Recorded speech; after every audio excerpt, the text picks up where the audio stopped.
What's up, everybody? Welcome back to video number 3, our Pathos Speech, focusing around emotion. And today I'll be focusing on fear, hopefully. Get you a little scared into the topic I will be focusing on.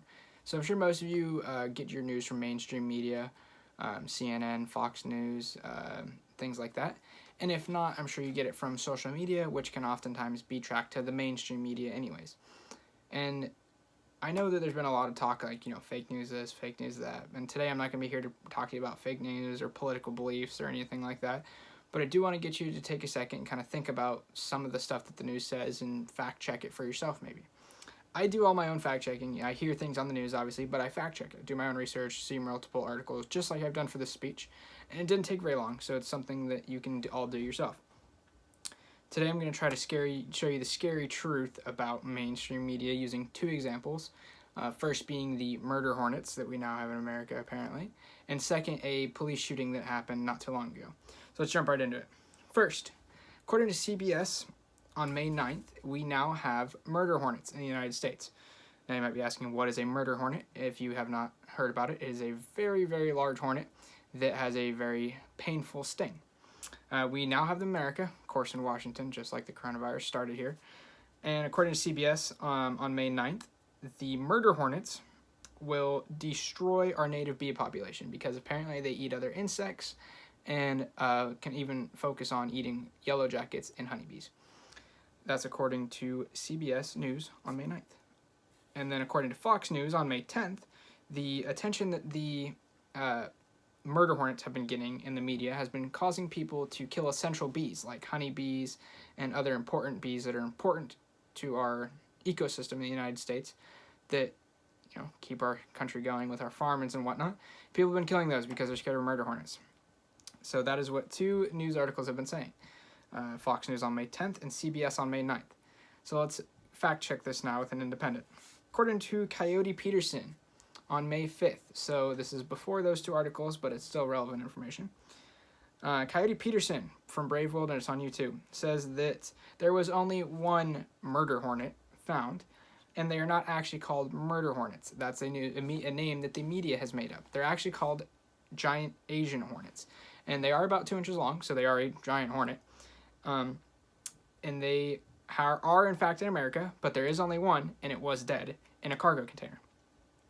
So, continuing, is they're talking about it taking over our bee population.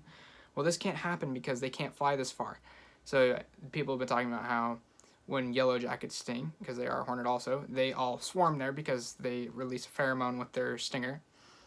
But according to Coyote Peterson on May 5th, that can't happen because they can't fly this far. They can't fly over the ocean. They would die of exhaustion. And finally, they're not going to destroy our native bee population because they're not able to repopulate. Because I'm not going to give you the birds and the bees talk, but there was only 1, and it was dead. So they're not going to repopulate on U.S. soil and take over our bee population. Moving on to a little more serious topic, let's talk about the police shooting of Sean Reed. The shooting happened on May 6th, according to Cody Garrett, a YouTuber who does reports on things like this. Cody Garrett on May 9th gave a rundown of the shooting from his own point of view. So let's get a little background on Sean Reed.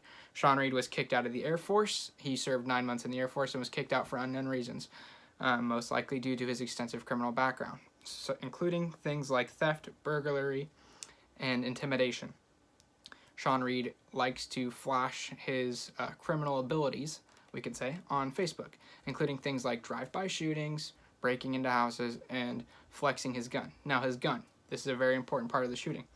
His gun is a Glock 19, pretty common pistol for those of you who aren't super into firearms, and it has a goldish orange slide on it with a honeycomb pattern on the back and a silver triangle, which is very distinct because that's not super common in the gun world. You don't see that very often. And he carries it left-hand carry, meaning that he's easy to pull it out with his left hand, so left side of his waistband usually. He can be seen on Facebook multiple times, flaunting the gun, showing the gun off, and whatnot. Moving on. So, according to the Washington Post on May 7th, the initial traffic stop on Sean Reed was partially for warrants that he had out for his arrest, and partially for reckless driving. He was driving at high rates of speed on the freeway, and running stop signs, cutting people off, just really not driving like a great guy. They tried to stop him. He starts running. They start chasing him. They determine that it's too dangerous to be chasing him and stop chasing him. He is then picked up later that day. They try to stop him again. He runs again. This time it was in a different county with a no termination policy, so they kept chasing him. They chase him until he finally bails out on foot. Right as the second chase started, he pulls his phone out and starts Facebook live streaming the whole thing, quoting things like, "I will shoot at police," "I'm not going back to jail," and things along this topic. He runs from police until he finally bails on foot, where police yell at him multiple times to stop, to put his hands up, to, get arrested. And he doesn't. He keeps running. They finally tase him, where he falls to the ground after yelling very provocative things at the police. He falls to the ground, but before he falls to the ground and gets tased, he pulls his phone out of his pocket that he put in while still Facebook live streaming. He pulls his phone out, and if we slow it down frame by frame... Oh, and it's important to note that the Washington Post has said that he was unjustly shot and that he was unarmed and never shot back at police. They're telling people this, and it's caused many riots and protests in Indianapolis, Indiana, where the shooting took place. As he falls to the ground, he pulls his phone out, and if we slow the video down frame by frame, you can see the honeycomb pattern in the silver triangle of the gun that the media has been saying that he did not have. The police have confirmed that he did have a firearm, yet it still has not been in any of the news reports. If we slow down the audio, we can also hear that there is 2 shots being heard. I can't put the audio in because it's a copyrighted clip. And the pictures will be on the screen after this so that you can see for yourself.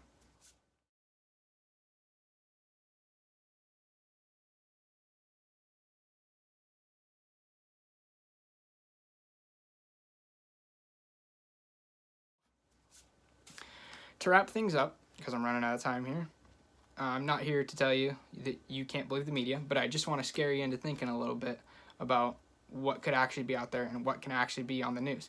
These facts that I have been saying are things that easily could have been in news reports and caused less panic in America and less protests and less riots, but the news reports report these things so that their ratings get boosted and their reviews and everything get better and more people watch them. So just like State Farm says, not everything on the internet is true. Have a good day, and I'll talk to you later.